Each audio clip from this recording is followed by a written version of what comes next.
What's the meaning of Crimbo?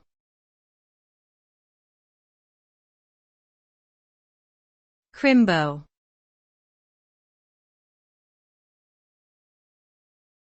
Crimbo.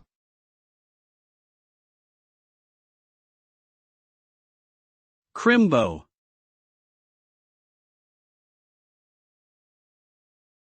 Crimbo.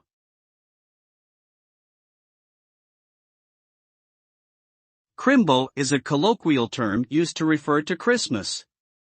It is a slang word commonly used in the United Kingdom and Ireland, and is believed to have originated in the 1920s as a humorous take on the word Christmas. The term is often used in a lighthearted or festive way, and has become a part of popular culture in these regions. Overall, Crimbo is a festive slang term that adds a lighthearted and fun touch to the holiday season.